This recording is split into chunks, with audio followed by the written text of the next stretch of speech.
समस्त को नमस्कार। ओआरवी एक्ट विषय विगत किछि दिन हब एक निर्दिष्ट यूट्यूब चैनल जहाँकु कि डिस्ट्रक्टिव एजुकेशनल आइडिया आम कहीपर एक भ्रांतिकर तथ्य एक भूल तथ्य विभ्रांतिकर तथ्य अपप्रचार करि चलिछि एवं ये ओआरवी एक्ट विषय आपण माने समस्त अवगत अछंती। तथापि मु कहि रखिबी जेतबेले ओआरवी एक्ट रिलेटेड कौनसी सिलेक्शन कॉम्पिटिटिव एग्जामिनेशन रे होई थाए सेथिरे एक निर्दिष्ट फॉर्मूला अप्लाई होई थाए एवं समस्त कॉम्पिटिटिव एग्जाम रे सेही फॉर्मूला आधार रे टोटल पोस्ट को नहीं केउ भली भाबरे ओआरवी एक्ट अनुଯାयी ता डिस्ट्रीब्यूटेड हबो से फॉर्मूला को अप्लाई करा जाय थाए। तेनु गोटे कथार अछि जे man can commit error but not machine. तेणु जेहेतु फॉर्मूला अप्लाई हेकी हेची तेणु ओआरवी एक्ट डिस्ट्रीब्यूशन रे कौनसी प्रकार त्रुटि बा कौनसी प्रकार भूल नहीं एवं से जो निर्दिष्ट एक यूट्यूब चैनल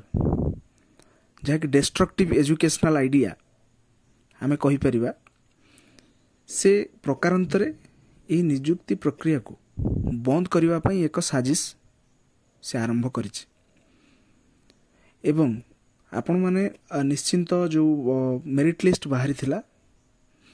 से मेरिट लिस्ट आपण माने समस्त देखिचंती जो थरे कि कौनसी मेरिट लिस्ट रे आपणकर जेंडर मेंशन नहीं केवल सेठी आपण एप्लिकेशन नंबर पाई परिबे किंतु एक निर्दिष्ट जिल्ला रे सेथिरे ना सहित जेहेतु बाहरी थिला सेया को नहीं एक भूल विभ्रांतिकर तथ्य एक अपप्रचार एवं प्रक्रिया को सरकार प्रक्रिया को बारंबार अटकाइबा पई एक निर्दिष्ट चैनल तार एक अपचेष्टा चलैछि किंतु प्रकृत रे तार पछरे तार कोन उद्देश्य रहिछि ता आपण माने अनुमान करि पारथिबे। निश्चित रूप रे जे हुए तो से जे व्यक्ति ए ओआरवी एक्ट ना रे ए सब अपप्रचार करूछंती आपण माने समस्ते सेई मेरिट लिस्ट देखिचंती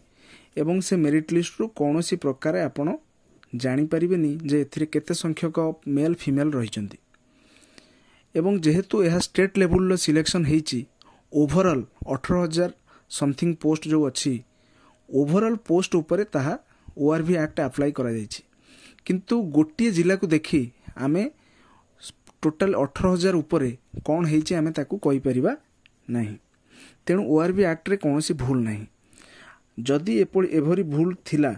ताहले से जो व्यक्ति एबे ओआरवी एक्ट भूल हेची बोली कहउचंती जेबे प्रथमे मेरिट लिस्ट प्रकाश पाइला से यहा को विरोध कर नथिले काहे कि